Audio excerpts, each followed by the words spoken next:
There's a famous rule in the budgeting world called the 50-30-20 rule, and today I'm going to answer two questions. One, am I following it?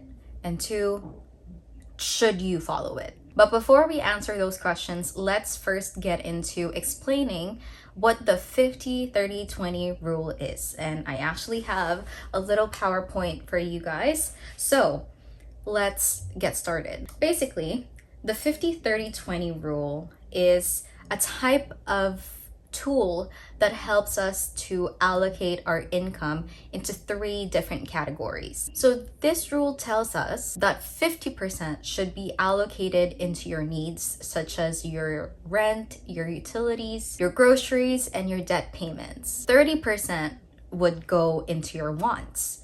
That would be any discretionary or any fun expenses for you that would be guilt-free. So an example of that is eating out, entertainment, travel, anything that feels good.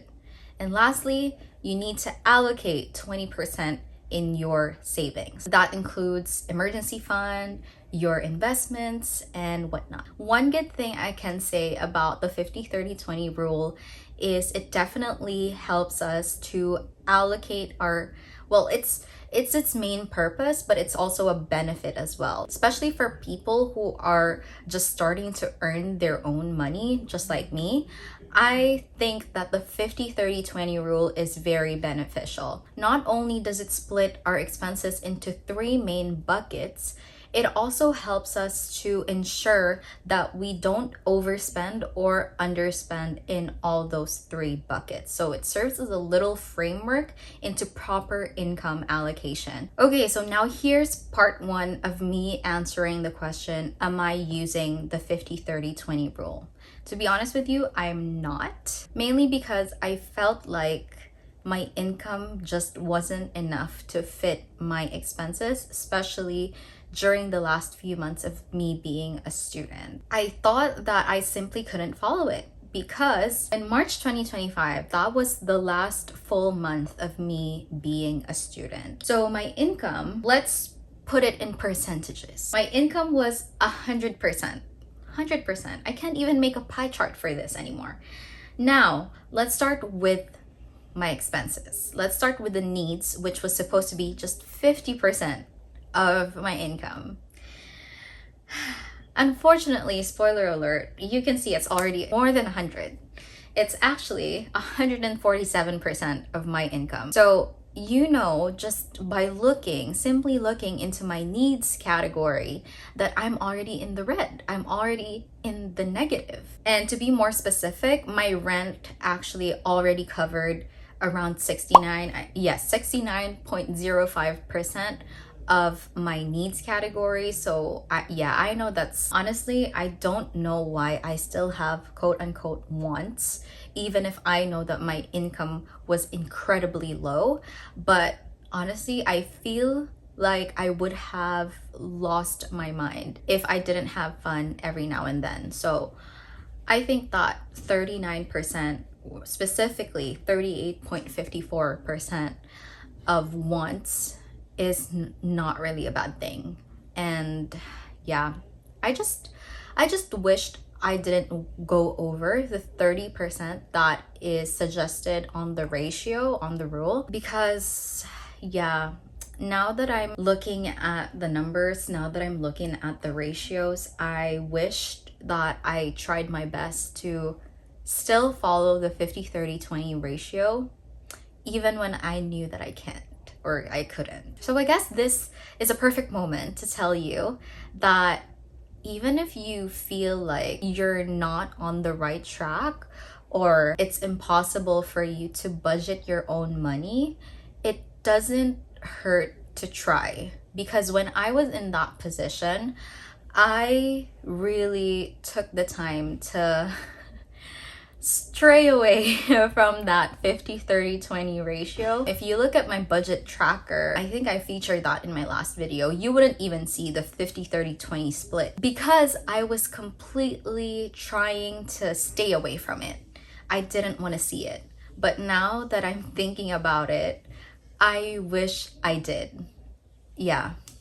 So This is a suggestion for you guys to try out the 50-30-20 ratio, even if you think that you can't reach the ratios. Because even if you go over 50% in the needs, 30% over in the wants, and 20% over in the needs, maybe it still works for you, right? But knowing that I'm almost 100% over in the needs category and I'm still over 30% on the wants category, that's like a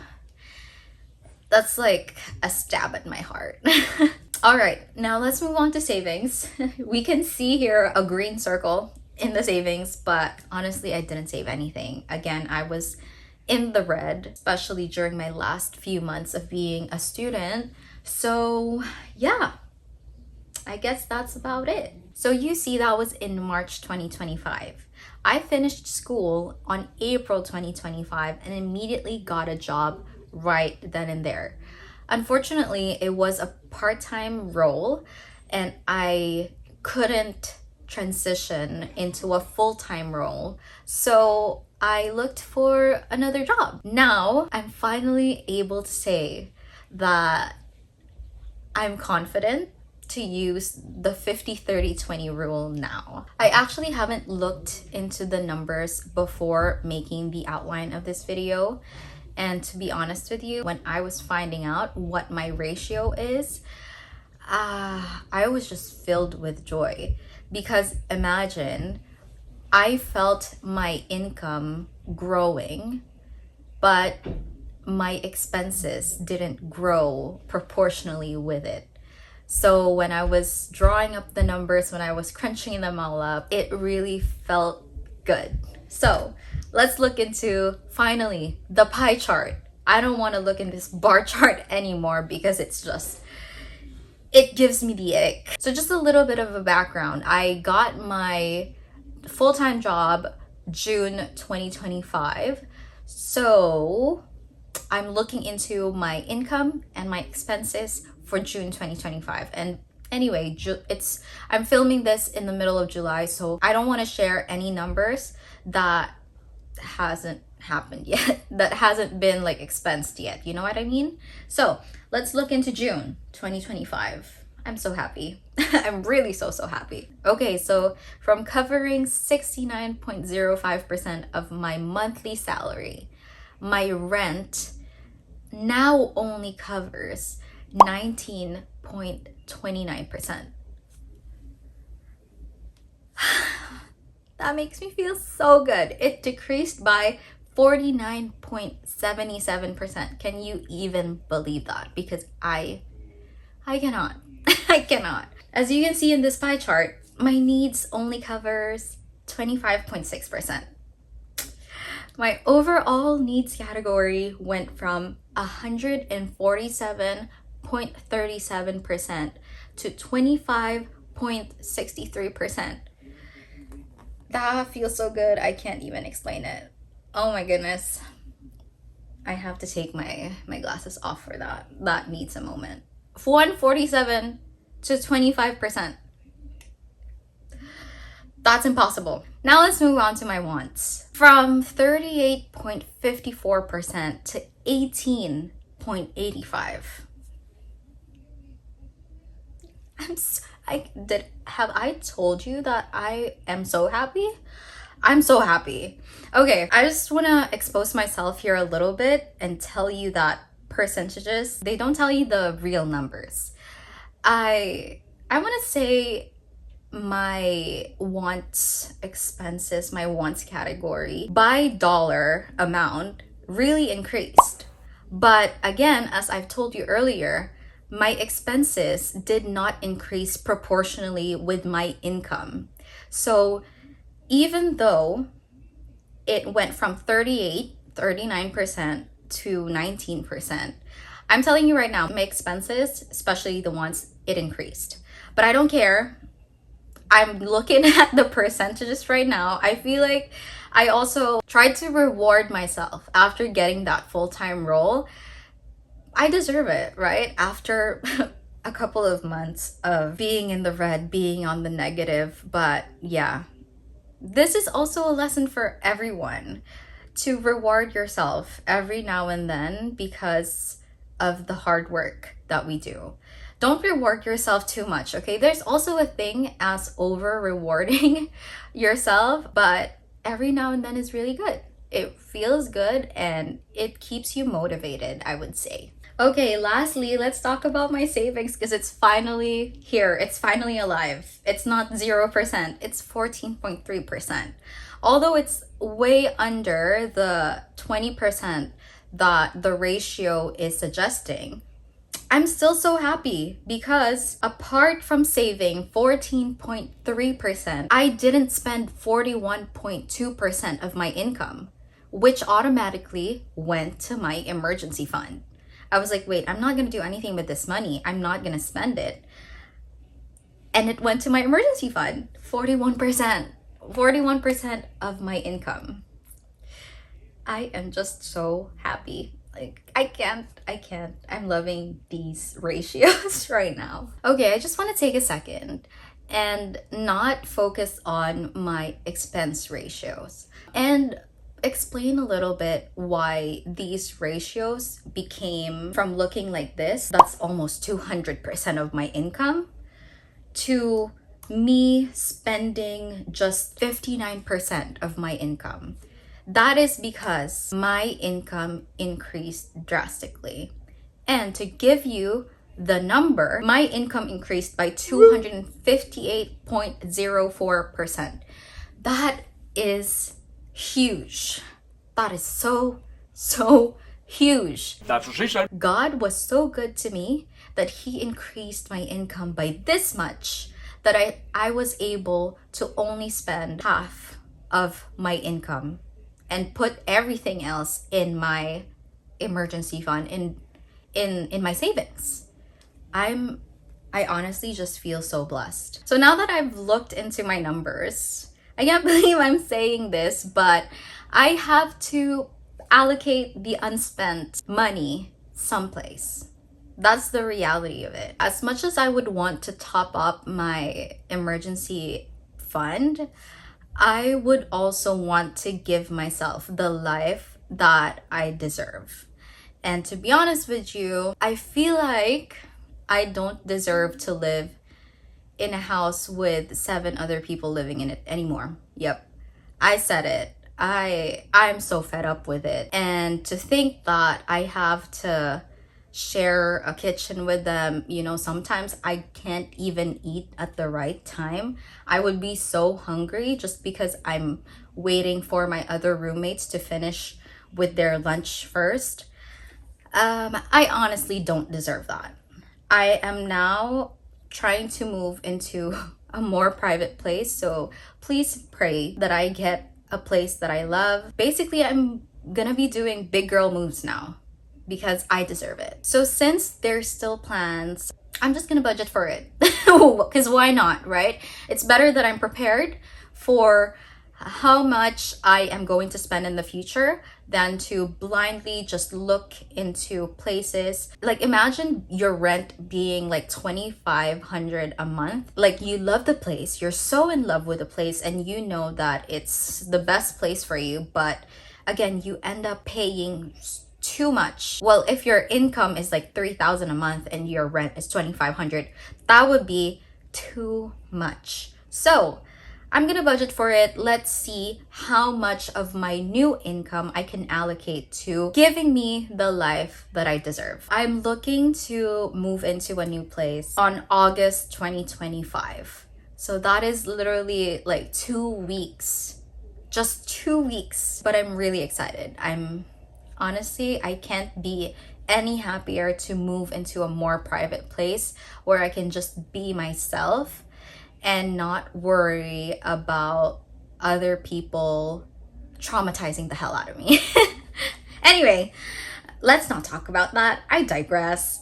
Okay, now this is what my ratio looks like for August 2025. Hasn't happened yet. I've planned for it. My needs would cover 59.8% of my income. I know that is almost 10% over the 50-30-20 ratio. But again, I do recommend that you follow this ratio, but don't follow it religiously. You know what I mean? As long as it works for your lifestyle, as long as it still keeps you sane, still keeps you happy, go for it. But I don't recommend you have your needs at 80%. Anyway, let's move on. Needs, it's gonna be 59.8% because the only main reason is I am going to rent a more private place, and it's still gonna be in downtown Toronto because I love downtown Toronto. Nobody can make me move out of this beautiful city. Next is my wants. Wants is gonna be 13.4%. I know it's 3% less than my current expense, but I'm still happy. Actually, I already added to some of the numbers or some of the budget that I have for wants, but the numbers are still, it still went down. I don't know what happened. I'm already gonna be so happy and so filled, so fulfilled, so satisfied with the amounts that I put in my wants. So 13.4% is just so perfect for me. I know it's 30%. It's too high for me. Yeah. So I guess what I did here was, instead of allocating, 50% in my needs and strictly 30% on my wants, I just allocated a little bit of my wants to my needs because that's my priority for right now. Now I'm realizing maybe the 50-30-20 ratio, or your ratio, the ratio for those three categories also depend on what you prioritize at the moment. That's a good food for thought.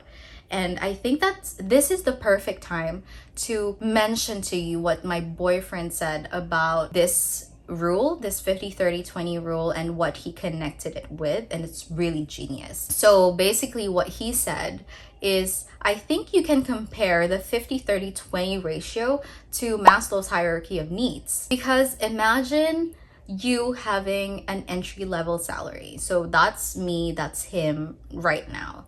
We're gonna wanna supply our basic needs first, like the bottom level first, before we go higher up into self-actualization, before we prioritize that.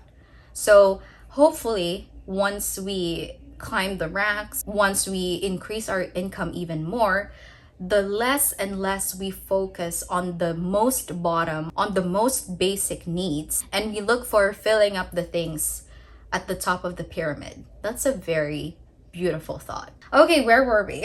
I completely lost my train of thought.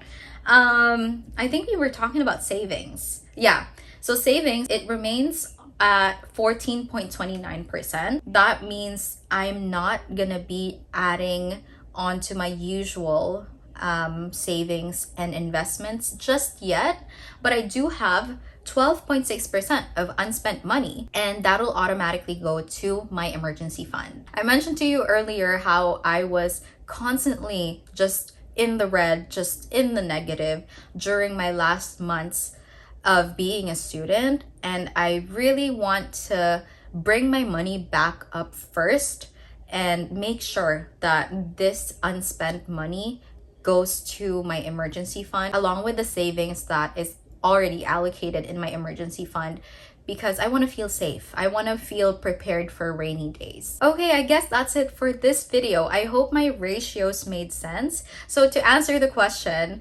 yes. Oh, no. No. No, I'm not following the ratios strictly, but I am following it as kind of a, how do you say that? Like a very lenient plan. As long as I know that I'm still reaching my financial goals and I'm still happy at the same time, then I'm good with my ratios. And number two, yes, I recommend that you follow this 50-30-20 rule, but just like me, don't follow it religiously. Make sure that it still aligns with your values, with your goals, and make sure that it makes you happy. Now, what I want you to do is share your ratios below. You don't have to be specific with the numbers because I know that can be a very sensitive topic. So if you want, share your ratios below. Let's talk about it. All right, I'll see you in my next video. Bye.